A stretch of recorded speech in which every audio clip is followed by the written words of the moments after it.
I tell you, we will cut off his head with the crown upon it. These were the words of Oliver Cromwell, demanding the life of King Charles I after the English Civil Wars. But what led Cromwell to take such a radical stance, and how did he rise from obscurity to wield such immense power over his country?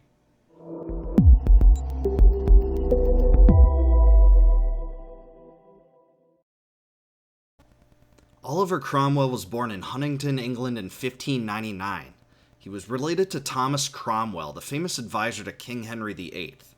We know little of his early life, but he married his wife Elizabeth in 1620.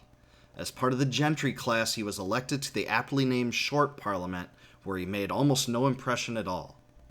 After a series of conflicts with King Charles, English Parliament passed the Petition of Right in 1628, which condemned Charles for engaging in duplicitous violations of traditional English liberties.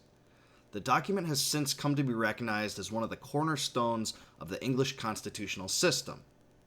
Charles reluctantly accepted the Petition of Right, but also dissolved the Short Parliament, as was well within his customary right.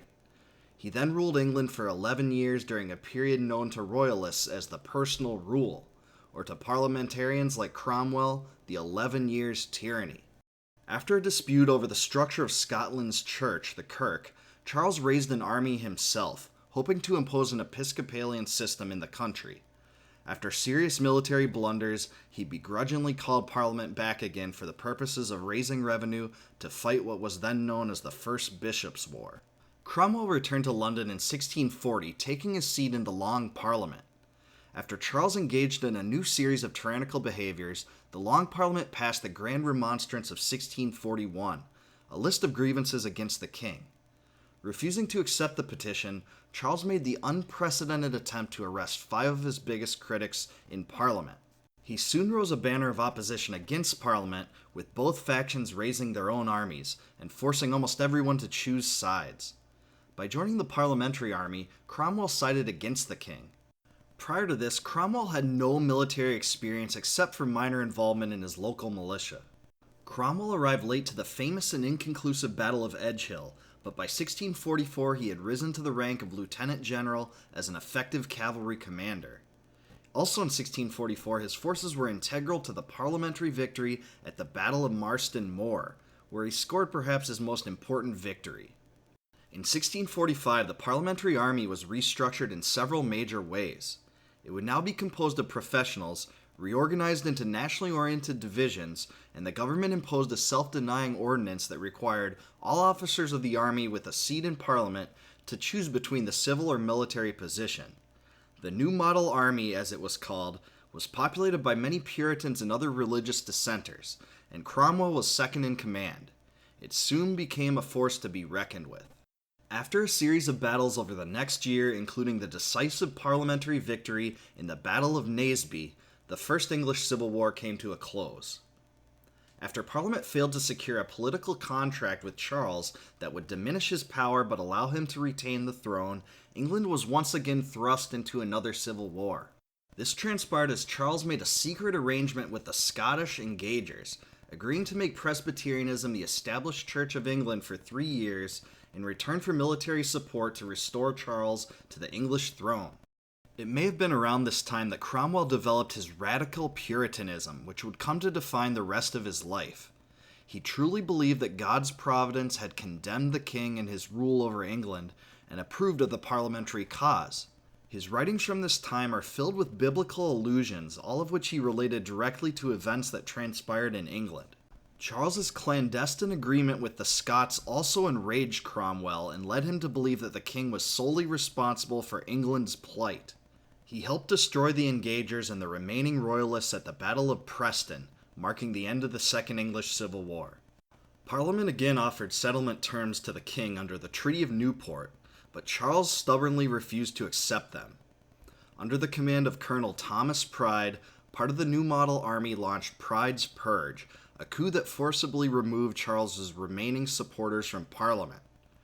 Cromwell and his supporters capitalized on this by leading a movement to try the king for his misdeeds. A tribunal was established to do so, but under the theory of the divine right of kings, Charles maintained that the court had no such authority to try him, and that he was answerable to God only. The king was convicted, and Cromwell led the charge to collect signatures for his death warrant. Those who signed were called regicides. Going beyond this, Parliament passed law abolishing monarchy entirely in England, ushering in the Republican Commonwealth. All of this, of course, was completely without precedent in English history. From 1649 to 1650, as Parliament retained and exercised both legislative and executive powers, Cromwell led a military force in Ireland to disrupt an alliance between the remaining Royalists and Confederate Catholics. The extent of Cromwell's brutality in Ireland is still debated to this day, with some arguing that he committed mass slaughters and military atrocities. Others maintain that many are to blame for the mass bloodshed in Ireland and argue that Cromwell's doings were consistent with military norms from the time. After assisting in the suppression of a rebellion in Scotland, Cromwell returned to London to find the Rump Parliament squabbling over the specifics of a new church establishment and the prospect of new elections.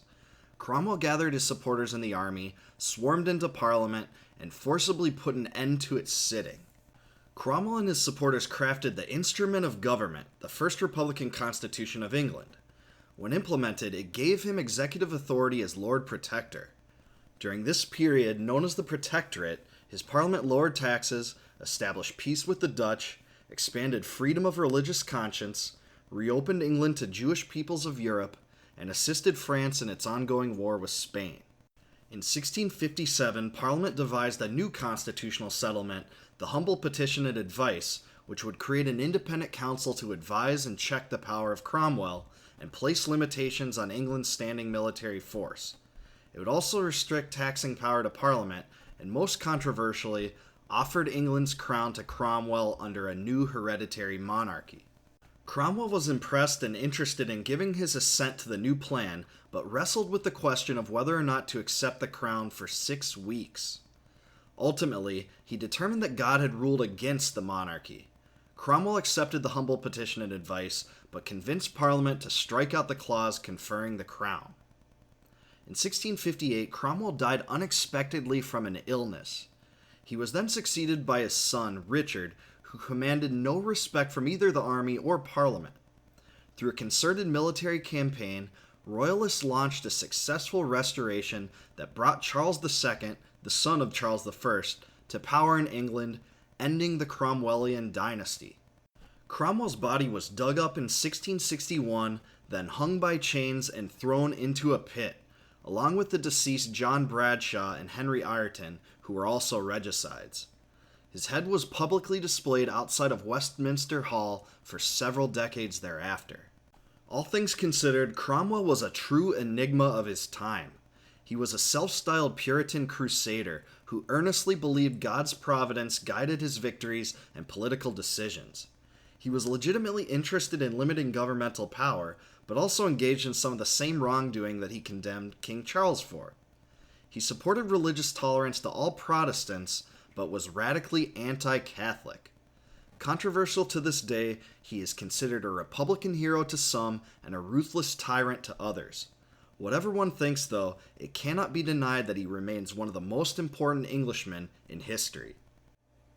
In my book, Compact of the Republic, I expressed how the downfall of Charles and the rise of Cromwell influenced the founding generation in America. I've included a link below if you want to check that out. I've also included links to 3 of the best works on Oliver Cromwell in the show notes. Thank you for checking out History in a Nutshell. If you liked the video, please drop me a like and subscribe to my channel.